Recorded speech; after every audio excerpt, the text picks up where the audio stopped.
Alright, so I just finished Cyberpunk Edgerunners and well, they did they shit. I was actually really hesitant to try out this show at first. I was like really hesitant because like I didn't hear much from it, but I like the art style. I definitely love the art style and from the little clips that I've seen of it before I actually watched it. And I heard it was decent, but I didn't hear it was decent from a lot of people.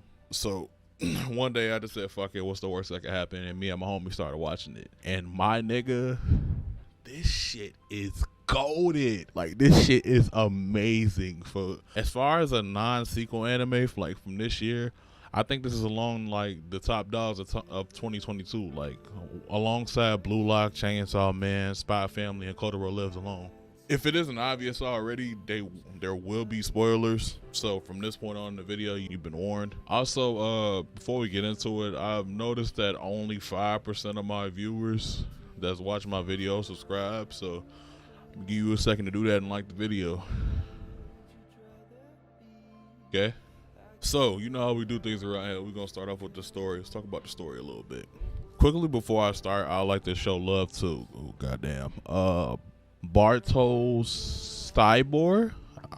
I know I didn't pronounce that right, but you know, we can dream. And all the other talented staff members that work on the show. You niggas did a phenomenal job on this show. Like a really good job. Now, I really gotta lay out the beginning of this show because this shit starts off like insane. So our story follows the main character named David Martinez, who lives in a futuristic dystopian city called Night City, which is based on San Francisco. Yeah, nigga, I did my research on this motherfucker. David is a regular human boy that's barely scraping by Night City with his mom. Like in America today, being poor makes everyday life exceedingly abundantly, above all, difficult. So David can't even properly like attend school. And this school is a school that his mom is working really hard to make ends meet to get him in so he can get a really good education. So one day, him and his mom get in between a attempted murder, literal attempted murder. And you can tell it's attempted murder because the niggas that was trying to shoot at the other niggas shot through David in his mom's car. Like, excuse me, sir. Nigga, I'm driving here. And mom, put on the fucking brakes. What the fuck is wrong with you? Long story short, David's mom ended up in the hospital and dies because she doesn't pay a high enough insurance premium so they can keep her alive. Gang, imagine getting to the hospital with the worst pain that you've ever endured and a nigga got the nerve to ask you, do you have the silver or gold package? Bitch, if y'all give me the bed and the meds, what the fuck? Like, I'll beat your ass. That's not even the worst part about it, fool. That's not even the worst part about it. I'm sorry. They put her fucking ashes in a fucking protein tub and dumped her out the machine like she was an ice cold Pepsi in the vending machine, gang.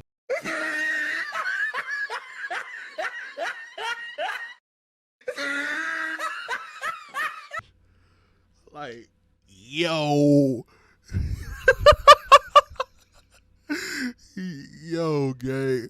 Like, can I at least get a shaker cup since you disrespected the fuck out of her, gang? A little blender bottle or some shit?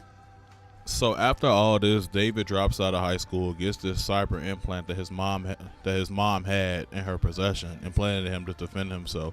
And the thing about cyber implants in this show, like as you will see as you watch it, if you have too many of them, it will literally drive you insane. And there are specialized forces of it called MaxTac for cyber psychos. Like, they have precautions for stuff like this.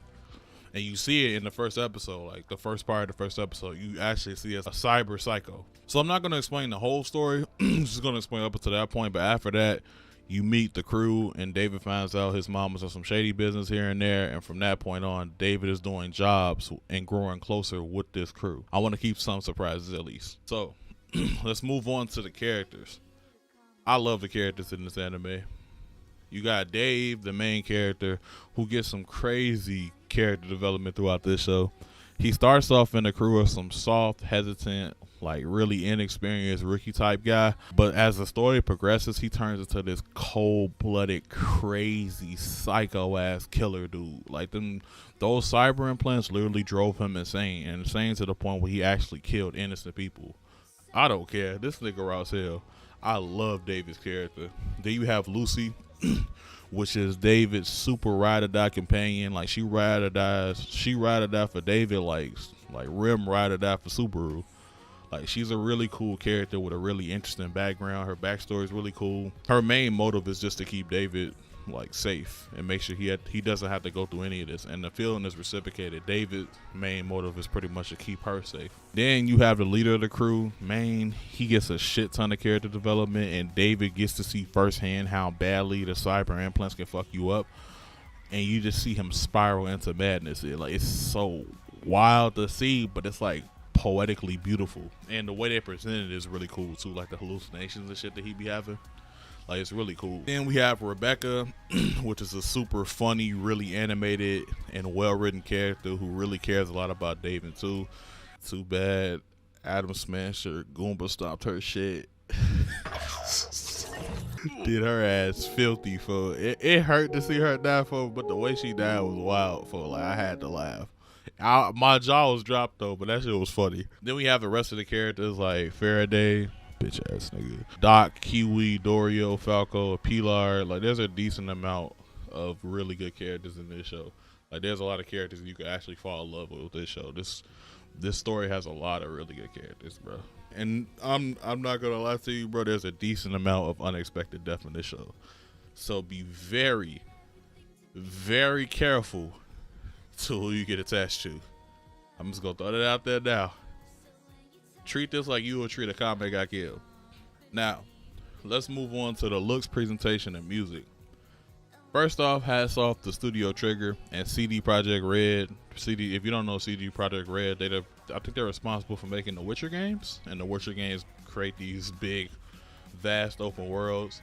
Like, it really makes sense that they will overlook something as great as this. Hats off to both of them for making this really unique looking and beautiful anime. This show does a really good job at mixing in a lot of 2D and 3D elements to make them look like they coexist perfectly. I don't think there's one moment in this show where I think something genuinely looks bad, like, at all. It's just different. Like, it's a different, unique art style that you will have to like get used to. It's good though. I promise you, it's good. That's what kind of drew me into this show to begin with. I love how this show looks visually, bro. I love the art style. I love the colors and the settings. Like, the futuristic post kind of like sort of post dystopian setting looks really good, and the colors look amazing.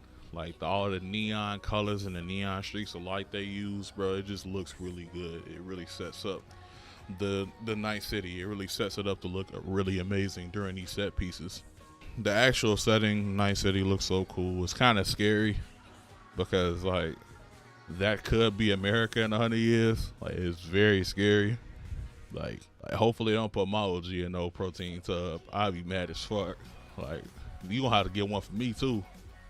Double scoop that motherfucker. The action set pieces in this show look and sound amazing.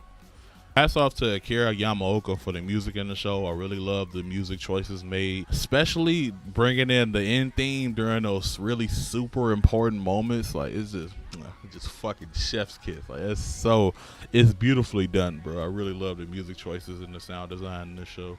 All in all, bro, this is one of the best anime of 2022, in my opinion.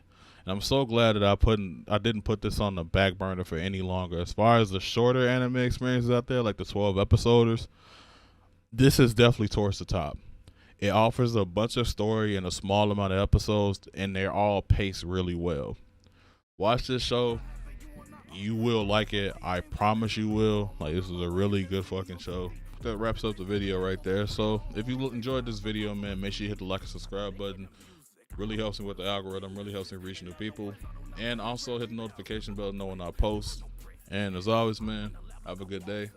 Peace.